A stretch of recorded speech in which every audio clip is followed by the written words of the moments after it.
Bir önemli xəbər daha var. Rusların tankeri, baxın tankerin uzunluğuna baxın. 333 metre uzunluğunda tanker, içi neftlə dolu. Gündən günə neft qiymətdən düşür. Bilirsiniz, baxın, bax, videonu göstəririk sizə. Amerikalılar, Amerika əskərləri tankeri həbs ediblər Venezuela sahillərində. Mandura bərk əsəbləşib. Putin Mandura'ya zəng eləyib. Maduro sonra orada qıyqışqırıq salır. İmperialistlər ölkəmizi alırlar. Biz gizlincə satırıq buradan nefti, benzini satırıq, silaha veririk. Dünyanı Rus dünyasına döndürmək istəyirik. Onlar isə bizim tankerimizi tutublar. Baxın, bu alçaqlar bütün günü qərbin əleyhinə danışırlar. Bütün günü çürüməkdə olan qərbdən danışırlar. Hətta Amerikanın, Putinin əmri ilə mənə elə gəlir ki, mənim təəssüratım belədir. Amerikanın strateji doktrinasına çeviriblər. Çürüməkdə olan qərb sözünü orada saldırıblar. Özləri çürüyə-çürüyə, tarakanın içində, çirkabın içində bata-bata. Amma quyruqları qapı arasında qalan kimi qərb institutlarına şikayət edirlər. Baxın, Dünya Məhkəməsinə, Avropa Məhkəməsinə Mandura şikayət edir. Putin şikayət edir ki, bizim haqsız, hüquqsuz orada tankerimizi tutublar. Belə alçaqdılar. Belə murdardılar bunlar. Tutublar tankeri, içi də neftlə doludur. Afərin USA, Amerika əskərləri. Düzdür, Trump əmr verib ki, oradan nə tanker keçdi, tutun. Trump'ın xəbəri yoxdur ki, o Rusiyanın tankeridir. Çünki Gabonun bayrağı altında, bilmirəm hansısa ölkələrin bayrağı altında. Güya, indi bəzən Avropalılar və qərb ekspertləri danışırlar, tutmaq olmur çünki onlar. Gabonun nefti var, nə var ki onu tutmaq istəmirsiniz. İndi başlamışsınız tutmağa. İndi başa düşmüşsünüz ki, nə qorxudur, nə çirkabdır bu işğalçı imperiya. Reagan yeri cənnətlik demişdi axı, şər imperiyasıdır. Şər. Ancaq şəri bacarır. Ancaq aranı qatmağı bacarır və qan tökməyi, tarakanlı evlər yaratmağı bacarır. Daxmalar yaratmağı bacarır. Amma Trump bilmirdi ki, o da Rusiyanı. O deyirdi ki, tutulandaydı Venezuela'nın tankeri tutular, uzaqbaşı. İranın, çünki İranla da qara alverlə məşğuldur. Venezuela, İran, Rusiya eyni. İkisi də, üçü də elə bir qabdadılar da. Oradan sən demə o tankerlərlə neft gedib satılırmış Hizbullaha, Hamasa, gedirmiş həmən o Hamasa, orada bar bağıran, burada da oturublar. İndi taxtabaşlar Rusiya üçün və avtofa daşıyanlar da Hamas üçün burada sinələrin və bədənlərin, başqa yerlərin cırırdılar. Bunların, bax, həmən bu sirkabların burada olan uzantılarıdır, taxtabitləridir o çimolar, o taxtabaşlar və avtofa daşıyanlar.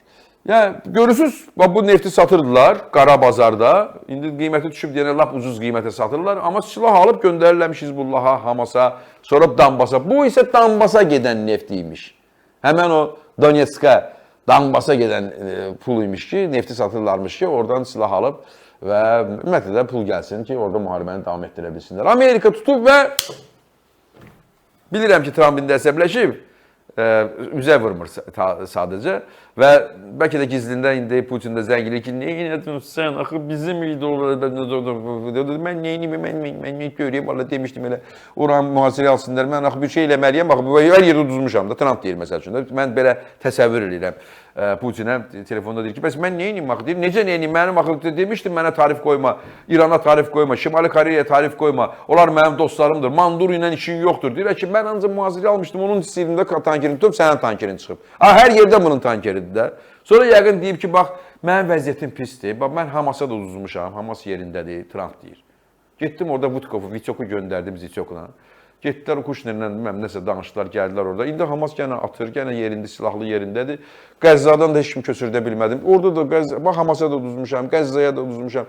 Husitləri bombaladım ki, bəlkə öz xalqıma deyim ki, bax, mən güclüyəm, Amerika yenidən güclənir. Orada Husitləri vurub dağıdacam, amma Husitlərə də uduzmuşam, çünki Husitləri heç nə eləyə bilmədim. İrana da uduzmuşam, 2 dənə bomba atdım, amma İran ilə yerindədir, yenə məni söyür. Yenə hər gün mənim əleyhimə danışır, yenə də orada gizli neft satır, bax, belə tankerləri, nüvə silahı düzəldir. Qrinlandiya, bax, balaca Qrinlandiya, Vensi göndərmişdim arvadı ilə, Uşu xanımdan, Uşudur desəndə, Uşa xanımdan göndərmişdim Vensi ki, getsin orada maral yürüşlərinə baxsın, gəlsin. Qrinlandiya buraxmadılar onu, heç bir dənə evdə qonaq da saxlamam. Mən Qrinlandiyada uzmuşam, mən Kanadada uzmuşam, Hamasa da, Hizbullaha da, İrana da, Husilərə də, sənə də uzmuş sayılırım. Çünki müharibəni saxlamırsan, burada məni danlayırlar. Hamıya uzmuşam mən, bəs mən neyniyim axı? Bu ne inirdi? Bu həmişə o təyyarədə güya ki tələsi işlərlə də, bütün dünyanın işlərinə baxır, o tuvaletin qabağından müsahibə verirdi və Kamran Həsənli deyəndə ki, deyəsən tuvaletin qabağından müsahibə verir. Çünki onun təyyarəsinin içində axı konferens zal var filan var. Bu təyyarə prezident təyyarəsidir. Orada 2 mərtəbədir, orada hər şey var. Hər şey Amerika, dünyanın ən böyük təyyarə istehsalçısı, bəlkə də yeganə təyyarə istehsalçısı. Hər yer Boeing'dir da, düzdür? Hətta o Avropanın, Fransada buraxılan da təyyarə Amerikanın komponentləri ilə yığılır oradan. Bu Amerikadır. Braziliyada buraxılan təyyarələr də Rusiyada buraxa bilmir mülki təyyarələr. O hamısı Amerikan, hamısı Boeing, Amerikan təyyarələridir.